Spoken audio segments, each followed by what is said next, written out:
अभय कुमार सिन्हा जी। धन्यवाद सभापति महोदया।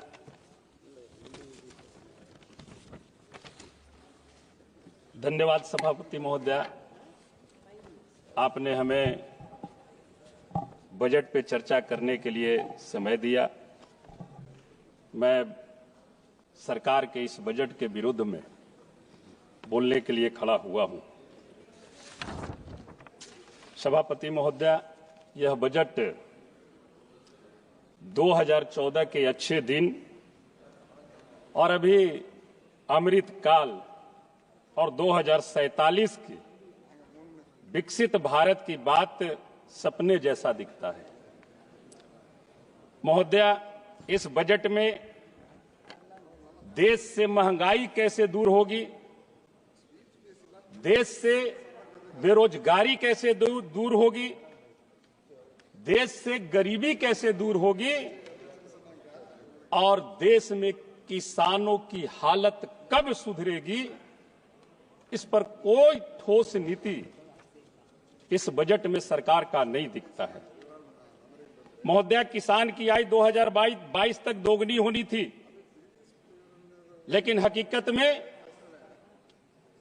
2014 में 14 तक किसानों पर तकरीबन 9 लाख करोड़ रुपए कर्ज थे, जो इस दशक में बढ़ करके 32 लाख करोड़ हो गए हैं।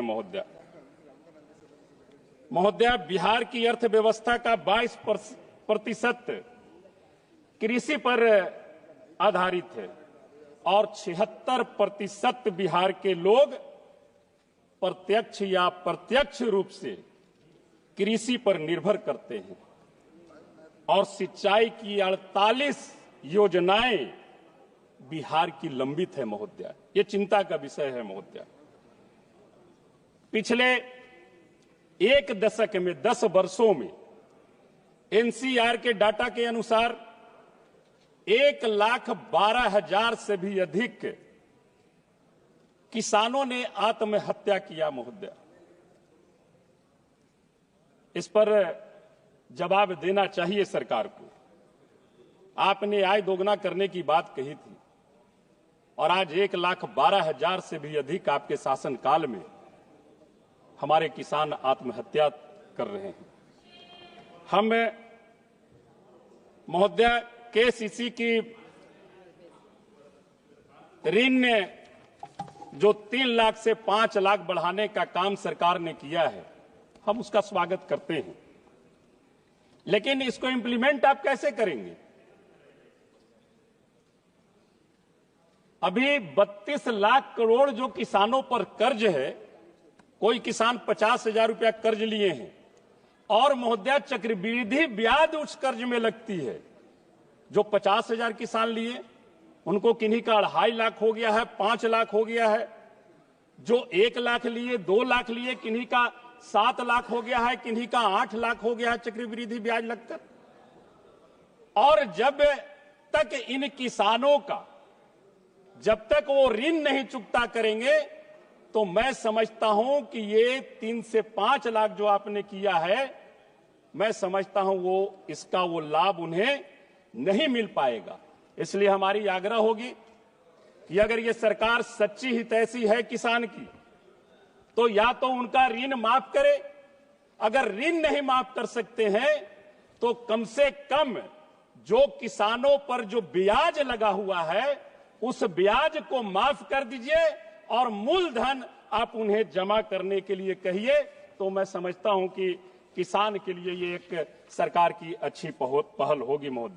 महोदया, स्वास्थ्य के क्षेत्र में बिहार की 14-15 करोड़ की आबादी पर मात्र एक एम्स है। हर एक जिले में मेडिकल कॉलेज खोले जाने की बात हुआ करती थी।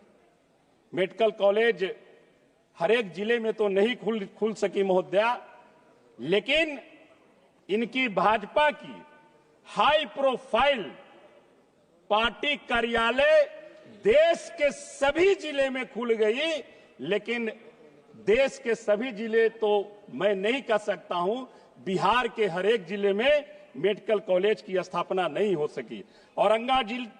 जिले में मेडिकल कॉलेज खोलने की बात है। राज्य की, एक मिनट महोदय, राज्य की सरकार कई वर्षों से कह रही है, लेकिन ताज्जुब की बात है महोदय कि जिले के 8 एम्बुलेंसों में मात्र 3 एम्बुलेंस कार्य कर रही है, 5 एम्बुलेंस बंद पड़ी हुई है। और महोदय 1-2 एम्बुलेंस तो माननीय पूर्व सांसद औरंगाबाद के कोठी का शान बढ़ाने में खड़ा रहती है। इसलिए महोदय आपने हमें समय दिया, समय बहुत कम दिया। हमारी आग्रह होगी कि बहुत सारी बातें हैं बिहार हित के लिए, बेरोजगारी कैसे दूर हो, आप कैसे महंगाई खत्म करेंगे, उसकी कोई नीति बनाए। हमारी एक आग्रह होगी कि आप रोड की बात करते हैं कि चकचक हम बना रहे हैं, लेकिन मैं अपने क्षेत्र का एक गांव में आपका जिक्र करके बताना चाहता हूं कि इस आजादी के बाद इमामगंज विधानसभा का एक गांव है, 3 गांव है, अभी तक वहां पर रोड और पुल का निर्माण नहीं हुआ है महोदय। इसलिए हमारी आग्रह होगी कि सरकार तमाम चीजों पर एक ठोस नीति बनाए और नीति बना करके काम करे, तो मैं समझता हूं कि बहुत ही अच्छा होगा। आपने हमें समय दिया, इसके लिए आपको बहुत बहुत धन्यवाद, बहुत बहुत आभार। माननीय सदस्य श्री गजेंद्र पटेल जी।